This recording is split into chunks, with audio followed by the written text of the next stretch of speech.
Good morning students. अभी अपन chapter 6 करेंगे, ये क्लास 12th का है। और if the well goes dry by Albert Gore, अपन ये वाला करेंगे। और सबसे पहले तो मैं स्टार्टिंग का पढ़ूंगी और फिर आपको समझाऊंगी। Al Gore, born 1948, was the 45th Vice President of the United States of America, serving in that capacity from 1993 to 2001. He was one of the first politicians to grasp the seriousness of climate change. He called for a reduction in emissions of carbon dioxide and other greenhouse gases. Gore was awarded the 2007 Nobel Peace Prize, which was shared by the Intergovernmental Panel on Climate Change, headed by Rajendra K. Pachauri, India. The award was given on 12th October 2007 for their efforts to build up and disseminate greater knowledge about man made climate change and to lay the foundations for the measures that are needed to counteract such change. Okay, अब इधर L गौर की बात हो रही है, जिनको Albert गौर बोलते हैं। ये 1948 में बॉर्न हुए थे। इनकी डेथ के बारे में अभी कुछ भी नहीं बताया है, तो हो सकता है ये अभी भी जीवित हों, या एटलीस्ट जब ये लिखा जा रहा था तब तो वो जीवित थे। और वो वाइस प्रेसिडेंट रह चुके हैं यूनाइटेड स्टेट्स के, अमेरिका जिसको बोलते हैं अपन।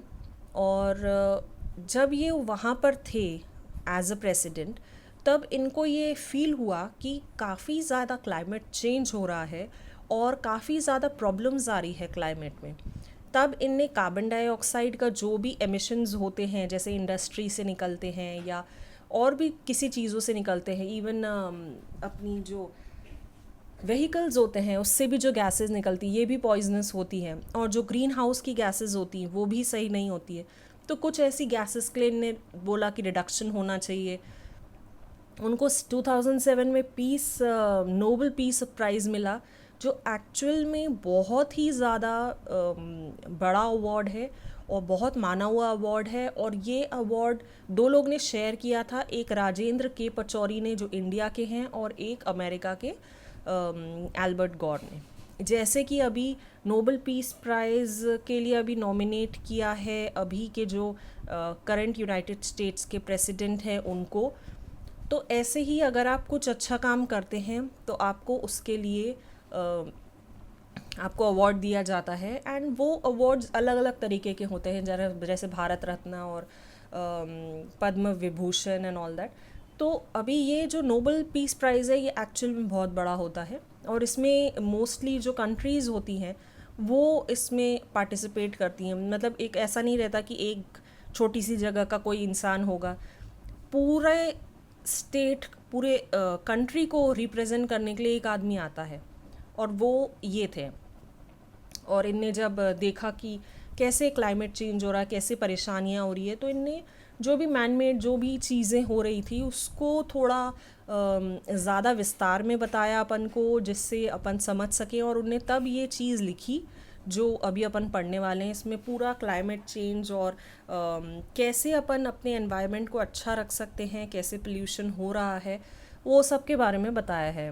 अब मैं blue box पढ़ूंगी।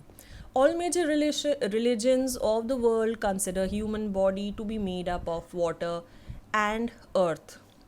Earth's major component is water. That is true of human beings too. Without water, any life form that we know, including human beings, cannot exist. And to survive, we need fresh water.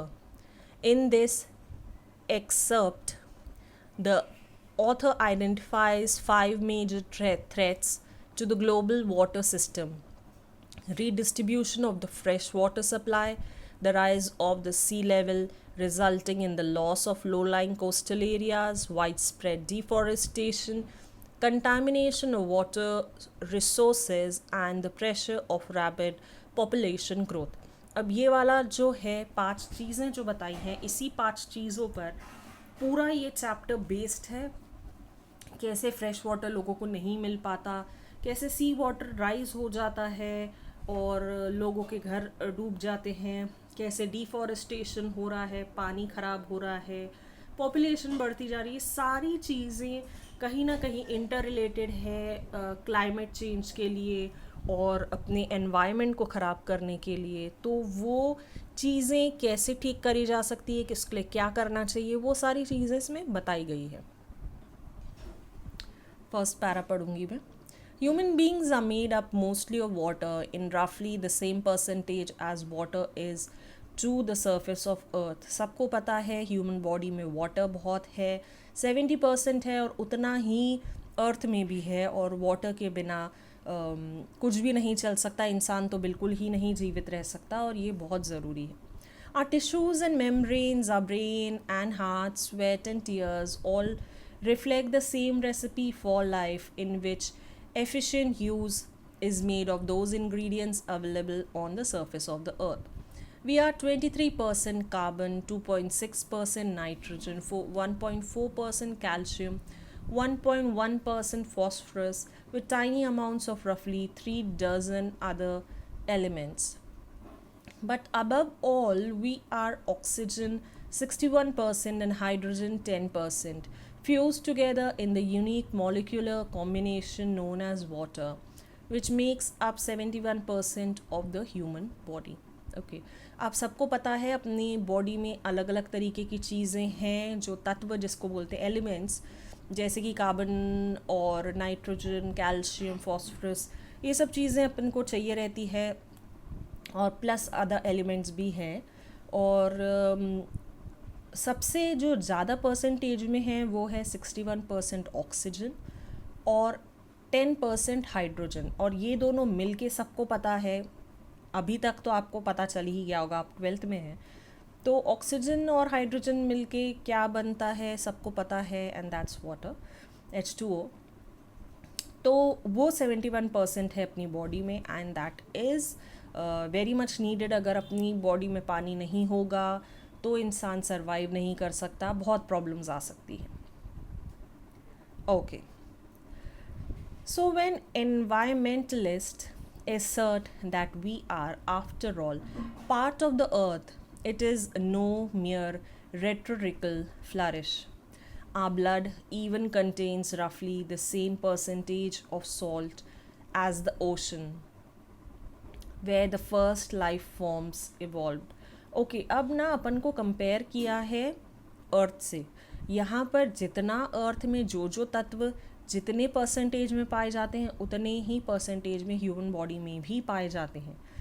और ये कहना बिल्कुल गलत नहीं होगा कि अपनी मतलब जो सॉल्ट है अपनी बॉडी में या जो ब्लड में अपना सॉल्ट है वो उतना ही सॉल्ट है जितना ओशन में सॉल्ट प्रेजेंट है।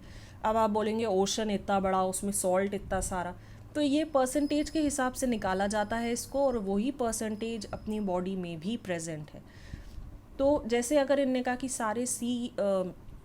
सारी जितने वाटर बॉडीज़ है अर्थ पे उसको मिला के 71% हो रहा है, तो सपोजिंगली उसमें 2% या 10% सॉल्ट होगा। तो वैसे ही अपनी बॉडी में 71% टोटल सब कुछ को मिला के, वाटर जितना है, ब्लड सब मिला के अगर वो 71% है तो उसके अंदर जैसे उतना ही प्रपोर्शन में सॉल्ट होगा अपनी बॉडी में, क्योंकि ये सारी चीज़ें अपन को बॉडी को सही चलाने में काम करती है। आपने नोट किया होगा अगर आपकी बॉडी का सॉल्ट कम हो जाता है तो आपको ये जो अपना बीपी और ये सब टाइप की चीज़ें कुछ ना कुछ प्रॉब्लम होने लगती है।